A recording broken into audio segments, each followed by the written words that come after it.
देखिए, भैराणा धाम, दादूराम सत्यराम धर्मावलंबियों का एक पवित्र और पूज्य धाम है। हम सब की आस्था भी है। वहाँ के संतों के द्वारा एक मांग रखी गई कि जो पवित्र धाम है उसका संरक्षण होना चाहिए। लेकिन जब अपन इसकी पृष्ठभूमि में जाते हैं तो 2022 में जब पूर्व मुख्यमंत्री माननीय गहलोत साहब की सरकार थी, उस समय जमीन रिको को दी गई। 2022 से अब 2026 हो गया, 4 वर्ष हो गए। अब 4 वर्ष बाद संत समाज ने अपनी बात रखी। ठीक है, कोई बात रखना बुरी बात नहीं है, सुझाव देना कोई बुरी बात नहीं है। और चूंकि प्रदेश के मुख्यमंत्री आदरणीय भजनलाल शर्मा जी धर्म प्रेमी हैं, आस्था के केंद्रों का विकास भी चाहते हैं और राजस्थान को विकसित राजस्थान की श्रेणी में लाकर विकसित भारत बने तो उसमें अपनी भूमिका सुनिश्चित हो, ये भी उनका संकल्प है।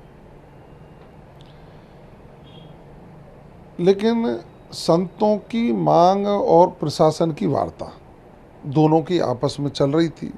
25 को हुई, 26 को हुई, उससे पहले भी चर्चा हुई। कल जो संत समाज की प्रेस कॉन्फ्रेंस हुई, जो मैंने सुना, और पूज्य संत समाज कल जयपुर आया, हमें भी उनके दर्शन करने का अवसर प्राप्त हुआ, तो उन्होंने अपने वक्तव्य में जो कहा कि संत समाज विकास का विरोधी नहीं है। संत समाज चाहता है कि विकास भी हो और आस्था के केंद्रों का संरक्षण भी हो। एक अच्छी बात उन्होंने कही। लेकिन ये जो विवाद बढ़ा, उसका कारण कहीं न कहीं अपरिपक्व राजनीति रही। राजनीतिक लोगों ने मौके का फायदा उठाया और संत समाज के मंच को हाईजैक किया, भद्दी भाषा का उपयोग किया। पूरे राजस्थान की जनता ने ये कहा कि भाई इस तरह की भाषा का उपयोग संतों के मंच से नहीं होना चाहिए। और जैसा कल संतों ने कहा कि उनकी भावना भी आहत हुई और उस भाषा से उन्होंने कहा कि हमारा कोई सरोकार नहीं है, हम इत्तेफाक नहीं रखते। सरकार का मानना यह है कि संत समाज जो कह रहा है वो दोनों पहलुओं को ध्यान में रखकर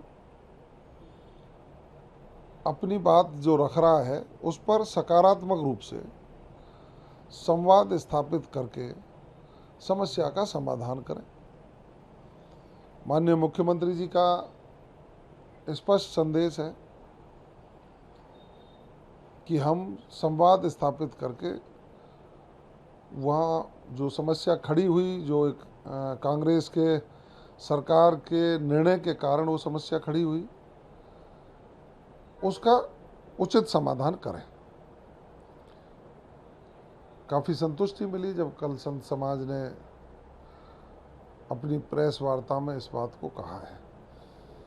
हमारा पूरा प्रयास रहेगा कि हम सकारात्मक रूप से पूरी चर्चा करेंगे, पूरे प्रकरण का अध्ययन करेंगे, ज़रूरत पड़ी तो हम मौके पर भी जाएंगे। संत समाज के लोगों से संवाद स्थापित करते हुए समस्या का समाधान निकालेंगे। मनोहरपुरा में कल रात एक बीजेपी के कार्यकर्ता की गला काट कर हत्या कर दी गई। बताया जा रहा है उसका बीजेपी से भी संबंध था, जिसकी हत्या हुई है। देखिए, मेरी जानकारी में आया है राम अवतार नाम के एक युवक की गला काट के हत्या कर दी, प्रथम दृष्टया ये बताया गया है। चूँकि प्रकरण पुलिस के संज्ञान में है और प्रथम सूचना के तहत मुझे पता भी लगा है कि वो भारतीय जनता पार्टी का कार्यकर्ता है। मृतक परिवार के प्रति मेरी संवेदनाएं हैं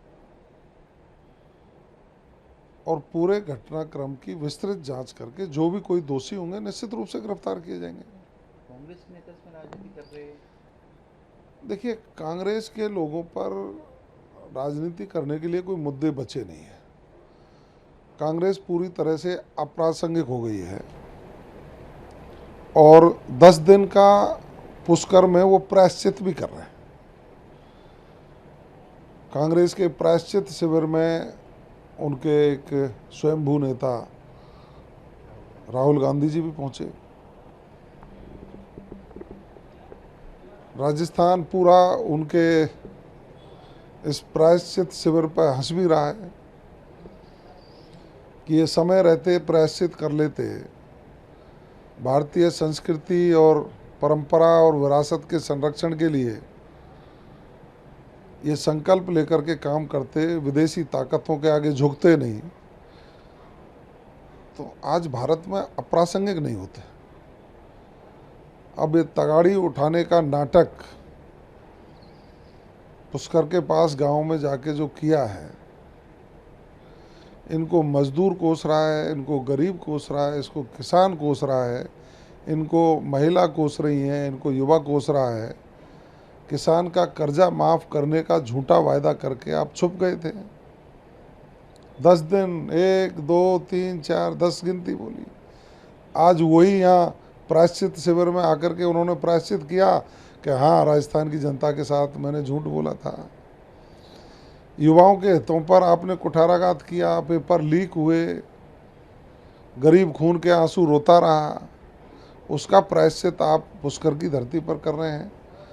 तो मेरा तो यही कहना है कि ब्रह्मा जी की धरती पर आपने जो प्रायश्चित शिविर लगाया, उसके बाद निश्चित रूप से आप संकल्प लेंगे और देश के यशस्वी प्रधानमंत्री माननीय मोदी जी के नेतृत्व में भारत जिस तरह से विकसित देशों की श्रेणी की यात्रा में शामिल हो गया है, राजस्थान विकसित प्रदेशों की श्रेणी में शामिल होने के लिए अपनी कमर कस के आगे बढ़ रहा है। आप माननीय मुख्यमंत्री जी भजन लाल शर्मा जी और देश के प्रधानमंत्री नरेंद्र मोदी जी के संकल्पों को पूरा करने के लिए सकारात्मक राजनीति करेंगे।